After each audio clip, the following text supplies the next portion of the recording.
Guys what's up guys, welcome back to our YouTube channel. आज मैं अपने वीडियो में ना आपको बहुत ही इंटरेस्टिंग स्टॉक्स बताने वाला हूँ, जो कि मैंने चैट जीपीटी से पूछा और उसमें अपने फिल्टर्स लगाए। तो मैं क्या फिल्टर्स लगाए वो आपको मैं बताने वाला हूँ। उसके बाद मैं बताऊंगा आपको उसका रिजल्ट क्या आया। बहुत इंटरेस्टिंग रिजल्ट आया। अब मैंने क्या फिल्टर लगाए इसमें वो मैं बताने वाला हूँ आपको। पहली बात, जो जो भी बिजनेस हम सर्च कर रहे हैं या जो भी हम स्टॉक सर्च कर रहे हैं, बेसिकली जब हम कोई स्टॉक सर्च करते हैं तो हम स्टॉक सर्च नहीं करते, हम उसको बिजनेस को हम सर्च करते हैं। तो जो भी हम बिजनेस को सर्च कर रहे हैं वो इंपॉर्टेंट है कि वो उस बिजनेस में उसकी मोट हो, यानी कि एक पर्टिकुलर मोनोपोली हो, वैसा वो कोई काम कोई और कंपनी ना कर पाए। तो ऐसा कौन सा हो सकता है वो मोट जिसमें कोई और उसमें छेद न कर पाए। ये मोट जो तरीका है ना वो आता है, ये मोट का जो पूरा कंसेप्ट है वो आता है पहले के जमाने में क्या होता था कि एक किला होता था और किले के आसपास पानी डाल दिया जाता था। पानी यानी कि लेक के आसपास पूरे में किला होता था और लेक के आसपास चारों तरफ मगरमच्छ छोड़ दिए जाते थे। यानी कि वो जो जहां आप रह रहे हो बीच किले में, कोई भी आप पे अटैक करने आता है तो आपके आसपास पानी है और पानी में मगरमच्छ है, तो आपको पहले उनसे लड़ना पड़ेगा और उसके बाद आप पहुंच सकते हो उस किले के पास। तो this is called creating a moat for you so that nobody can touch you. तो इस तरीके से कौन सी कंपनीज में मोट है, यानी कि कौन सी कंपनी में ऐसी मोनोपोली है कि कोई और कंपनी उसको टच नहीं कर सकती। पहले ही हमने ये फिल्टर डाला कि हमें चाहिए मोट अपने बिजनेस के अराउंड, कोई और कंपनी हमारे बिजनेस को कहीं छू भी ना पाए। दूसरा हमने जो फिल्टर डाला वो डाला स्केलेबिलिटी, यानी कि कितना बिजनेस को स्केल कर सकते हैं हम, क्योंकि बहुत इंपॉर्टेंट है। अगर आप बिजनेस को स्केल नहीं कर सकते तो आप बिजनेस को बड़ा नहीं कर पाएंगे। तो स्केलेबिलिटी बहुत इंपॉर्टेंट है कि आप किसी भी धंधे को कितना बड़ा कर सकते हैं। तो अगर वो स्केलेबिलिटी आपके बिजनेस में है तो you can go beyond India, you can go beyond the world, you can reach the entire world. तो इंपॉर्टेंट ये है कि जो भी आप धंधा ढूंढ रहे हो, जो भी बिजनेस ढूंढ रहे हो, जो भी कंपनी ढूंढ रहे हो, उसमें एक स्केलेबिलिटी का फैक्टर होना चाहिए, यानी कि वो सर्विस इंडिया तो दे सके, इंडिया के बाहर भी दे सके वो सर्विसेज, अपनी पूरी दुनिया में अपनी सर्विसेज दे सके। इस तरीके से वो एक्सपैंड कर पाए। तीसरा हमने उसमें डाला, उसमें एक क्या कहते हैं फिल्टर, वो बहुत इंटरेस्टिंग डाला। एक मिनट में आपको देख के बता दूं मैंने क्या फिल्टर डाला। तीसरा मोट स्केलेबिलिटी और तीसरा डाला था प्राइसिंग पावर।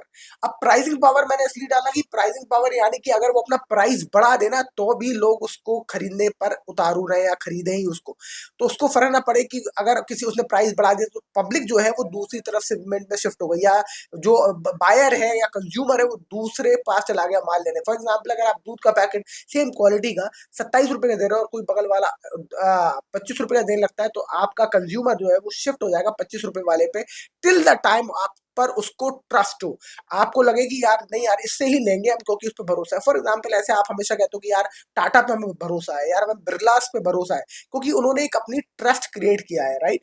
जो ऐसे ट्रस्ट वाली कंपनी है वो ट्रस्ट पे ज्यादा चलती है, लोग उस पर थोड़े बहुत पैसे ज्यादा देने को तैयार होते हैं, पर उनको वो ट्रस्ट होता है उस कंपनीज पर। तो ऐसे हमने 3 इसमें फिल्टर डाले और बोला कि पहला मोट चाहिए हमें, अपना बिजनेस वो कोई और रेप्लिका नहीं कर पाए। हमें प्राइसिंग पावर चाहिए, यानी कि प्राइसिंग पावर होनी चाहिए, यानी कि धंधा जो भी हो बेहतरीन ट्रस्टवर्दी हो, लोगों के बीच में उनकी जो इमेज हो बहुत बढ़िया हो। और तीसरा हमें चाहिए स्केलेबिलिटी, यानी कि बिजनेस को कितना भी बड़ा स्केल कर पाए।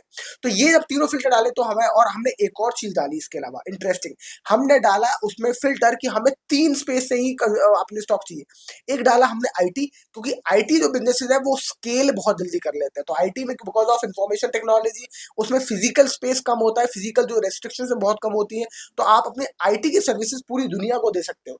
तो आपको जरूरी नहीं कि सब जगह ऑफिस खोलने होंगे बड़े बड़े, आप अपनी सर्विस यहाँ बैठ के भी पूरी दुनिया में दे सकते हो, इंडिया में बैठ के। तो आईटी का फायदा ये है क्योंकि हर चीज हवा में हो रही होती है, क्लाउड में हो रहा होता है, तो आईटी का सेक्टर हमने लिया क्योंकि स्केलेबिलिटी इसमें बहुत बढ़िया होती है। दूसरा इंपॉर्टेंट चीज लिया हमने बैंकिंग। बैंकिंग जो सेक्टर है वो हमेशा ग्रो करेगा क्योंकि लोगों को हमेशा पैसे की जरूरत पड़ती ही रहेगी।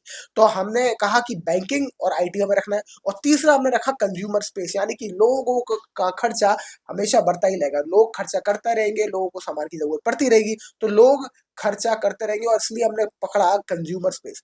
ये 3 सेक्टर के अलावा हमने चौथा सेक्टर नहीं पकड़ा है, क्योंकि हमें लगता है कि वो जो सेक्टर है, बाकी जो सेक्टर होते हैं वो साइक्लिकल होते हैं, यानी कि उनके साइकिल आता है, उसका साइकिल जाता है, फिर साइकिल आता है, साइकिल जाता है। अगर आपको सिक्लिकल स्टॉक्स के बारे में नहीं पता तो मैं आपको एक छोटा सा एग्जांपल देता हूं कि अगर आप गाड़ी खरीदते हो तो अब आप जब नई गाड़ी खरीदते हो तो आप टायर कब बदलवाते हो? After a while. तो आपका वो एक प्रॉपर साइकिल होता है कि आप 3 4 5 साल जब गाड़ी चलाओगे लगाओगे उसके बाद ही टायर घिसेंगे और उसके बाद आपको टायर खरीदने की जरूरत पड़ेगी।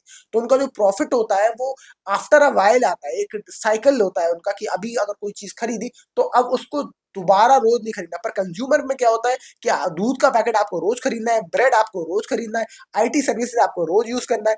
तो इसलिए सिक्लिकल स्टॉक्स में नहीं आता और इसलिए हमने बाकी किसी भी सेक्टर को इंक्लूड नहीं किया।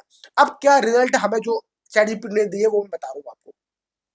जो चैट जीपीटी हमें जो रिजल्ट दिए वो दिया एचडीएफसी बैंक, राइट।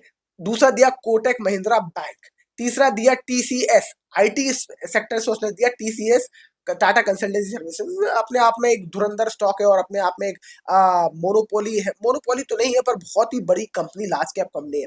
और चौथा दिया इन्होंने इन्फोसिस, पांचवा दिया हिंदुस्तान यूनिलीवर। ये 5 स्टॉक उसने दिए हमें। हिंदुस्तान यूनिलीवर की आपको पता ही है, हर चीज जो हम इस्तेमाल कर रहे हैं, from cream to lotion to खाने का आइटम, सब हिंदुस्तान यूनिलीवर का ही खरीदने लगते हैं आज आजकल हम। उसके अलावा टीसीएस और इन्फोसिस मेजर कंपनीज हैं आईटी की सर्विसेज की। और उसके अलावा एचडीएफसी और कोटक महिंद्रा बैंक सबसे बड़े क्या कहते हैं प्रॉमिसिंग बैंक लगते हैं। पर फिर मैंने सोचा कि यार ये जो कहानी है ये कंपनी सही है, अगर ये कंपनी मुझे बढ़िया लगती है आप भी इनको चूज कर सकते हो अगर आपको अपना पोर्टफोलियो बनाना है और आपको सेफ बेट खेलनी है। यानी कि आप ये बड़ी कंपनीज है, लार्ज कैप कंपनीज है, तो आपको रिटर्न थोड़ा स्लो देंगी पर आपके कैपिटल को प्रिजर्व करती है ऐसी कंपनीज। इसलिए जो जो कंजर्वेटिव इन्वेस्टर्स होते हैं वो ऐसी कंपनीज हमेशा चूज कर सकते हैं। और ये एक तरीके से क्या कहते हैं रामराज पोर्टफोलियो है, इसमें आप डूबेंगे नहीं, आपको रिटर्न शायद थोड़े कम मिले पर आप डूबेंगे नहीं, आप इसको रख के बैठेंगे तो लॉन्ग टर्म में आपका पोर्टफोलियो अच्छा ही करना चाहिए। ये कोई गारंटी नहीं है, बस मुझे लगता है ऐसा करना चाहिए मेरी स्टडी के हिसाब से। आप अपना खुद का ड्यू डिलिजेंस करें कोई भी डिसीजन लेने से पहले। अब ये तो कहानी हो गई है कि भाई ये कहानी हो गई है अगर हमने ये सारी कोड जो तीनों हमने फैक्टर यूज किए थे, स्टार्ट में याद रखिए कि प्राइसिंग पावर, स्केलेबिलिटी और तीसरा हमारा क्या था, प्राइसिंग पावर, स्केलेबिलिटी और मोट मोट राइट। तो ये जो 3 फैक्टर हमने चूज किए थे इसके बेसिस पर है। फिर मैंने कहा यार लार्ज कैप कंपनीज में तो बहुत कुछ होता है, लार्ज कैप कंपनीज स्लो चलती है, क्या हमें कोई ऐसी स्मॉल कैप कंपनीज ढूंढ के नहीं दे सकते तुम? और उसके बाद स्मॉल कैप कंपनीज जो दी उसने वो दी ये वाली। तो पहला बैंक आया हमारे पास जन स्मॉल फाइनेंस बैंक, राइट। दूसरा बैंक आया हमारे पास कैपिटल फाइनेंस बैंक। तीसरा बैंक आया हमारे पास ईएसएफ स्मॉल फाइनेंस बैंक। अब 3 तो इन्होंने बैंक दे दिए, जन finance bank, capital finance bank, ESAF small finance bank. IT sector से आता है केपीआईटी टेक्नोलॉजीज, दूसरा आता है टाटा एलेक्सी और तीसरा आता है होनासा कंज्यूमर। अब ये कुछ स्टॉक्स दिए उसने जो स्मॉल कैप एरिया से दिए हैं, स्मॉल कैप सेक्टर्स से दिए हैं। तो आपको क्या लगता है कि इनमें कौन से सेक्टर्स का कौन सा ज्यादा बेहतरीन पोर्टफोलियो हो सकता है, कौन सा बेहतरीन क्या कहते हैं स्टॉक्स हो सकते हैं? ये स्मॉल कैप के स्टॉक्स चैट जीपीटी के हिसाब से इनके पास मोट है, इनके पास प्राइसिंग पावर है, इनके पास स्केलेबिलिटी है। तो उसके हिसाब से आपको मिलता है कंज्यूमर स्पेस से होनासा कंज्यूमर, आईटी सेक्टर से मिलता है केपीआईटी टेक्नोलॉजीज और कौन सा टाटा एलेक्सी, और आपको बैंक में मिलता है जन small finance bank, ESAF small finance bank and capital finance bank. तो ये जो मिलते हैं वो मिलते हैं आपको स्मॉल कैप में इस फैक्टर्स को फिल्टर लगाने के बाद। तो आपको कौन सा बैंक ज्यादा अच्छा लगता है, आप कौन से सेक्टर में घुस सकते हैं, आपको कौन सा स्टॉक आईटी का पसंद है या फिर कंज्यूमर का या फिर बैंकिंग का जिसमें आपने इन्वेस्ट किया? अगर कोई भी ऐसा इनमें से कोई भी आपने इन्वेस्टमेंट की है तो जरूर सेक्शन में बताएं मुझे, कमेंट सेक्शन में, and I will definitely review that as well. In the next video we will try to review each of these small companies, और इससे हमें एक आइडिया लगेगा कि हम देखेंगे इस नेक्स्ट वीडियो में कि ये कंपनीज कैसा कर रही हैं। अगर ये कंपनीज हम अपने चूज करें अपने पोर्टफोलियो के लिए तो इसमें क्या पैरामीटर्स है जो हमें चूज करना चाहिए, क्योंकि ये सिर्फ जो दिया है ये चैट जीपीटी के हिसाब से उसने दिया है, बट चैट जीपीटी बहुत सारी इंफॉर्मेशन में गलत भी हो सकता है। तो अपना ड्यू डिलिजेंस के साथ ही कोई भी डिसीजन लीजिए तो डेफिनेटली अपना पहले ड्यू डिलिजेंस करिए।